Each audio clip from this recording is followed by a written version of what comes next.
Hey, aloha. This is Bob from Justice Roofing, and we're going to talk about the difference between Hydrostop and Gaco.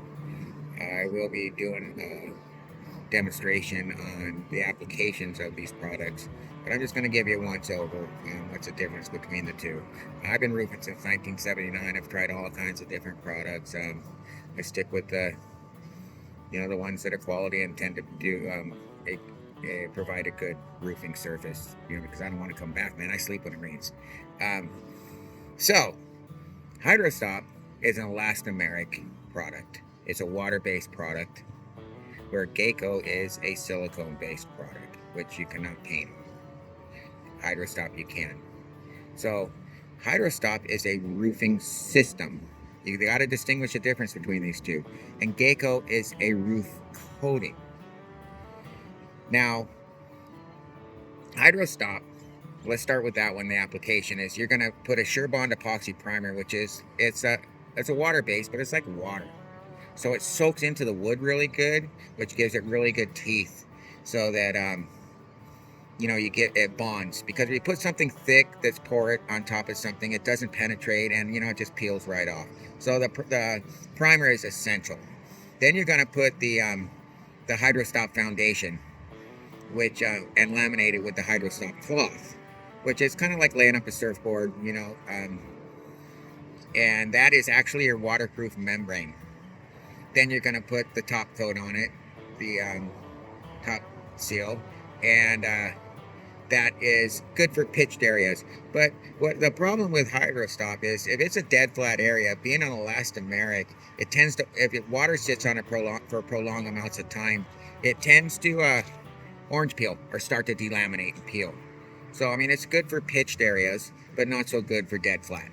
Um, where Gaco is great for dead flat. Water can pond on it, it can sit on it, for months, and it's not going to affect it.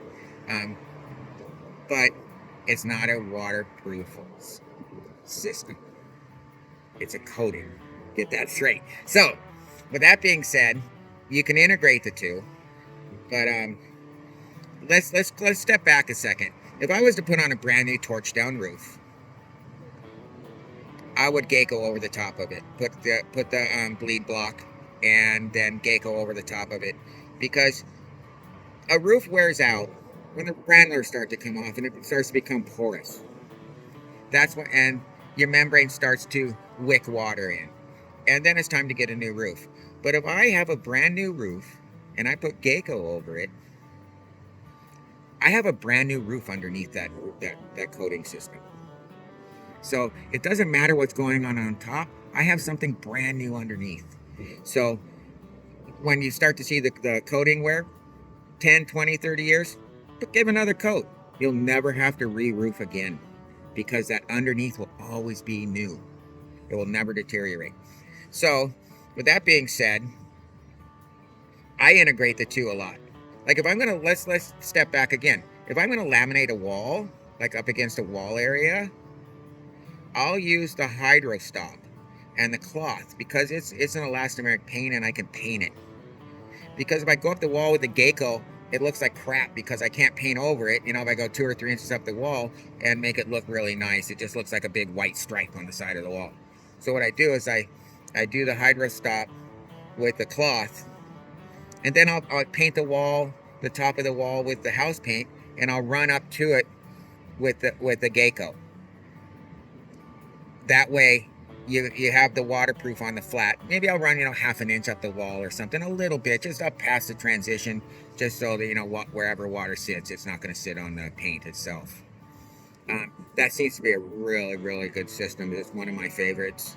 I also, I'll do the whole Hydrostop all the way to the foundation, and then instead of doing the Hydrostop top coat, if it's flat, I'll put the Gaco top coat, and that is just, on a flat roof, that is a bulletproof system. It's strong, it looks beautiful, it cools the house down 10 to 15 degrees. We're in Hawaii and it's pretty warm, and so people it's kind of funny. I'll go, hey, your house is going to be a lot cooler, 10 to 15 degrees, and they go, yeah, and then I see them a couple months later and they go, hey, you know what, Bob, my house is so much cooler, I don't have to use my AC as much. And I go, what, you think I just telling me for your health? what the heck, man? We all start laughing, and it's all good. But hey, I'm gonna make a series of videos. I'm just starting. I'm new to this, but I've been roofing since 1979, and I really want out of the business. And it's kind of a joke, but it's kind of serious. My friend says, you know too much to leave the business. You have too much to contribute. So I'm going to make a series of videos, and that way you can all have it. And then I'm out. But it's been 40 years, and I'm tired. But it's been a good ride, a lot of great experiences, a lot of unbelievable sunsets and views. I have photographs. That was one of my things for my retirement, was I wanted to make a tabletop book called Views from the Roof.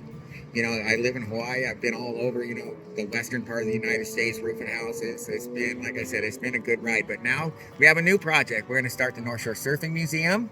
Hopefully I know it will, it's going to blow up. And you're going to see different kinds of blogs. But this is my out from my roofing and my roofing blogs. All right? Well, I love you guys. Aloha.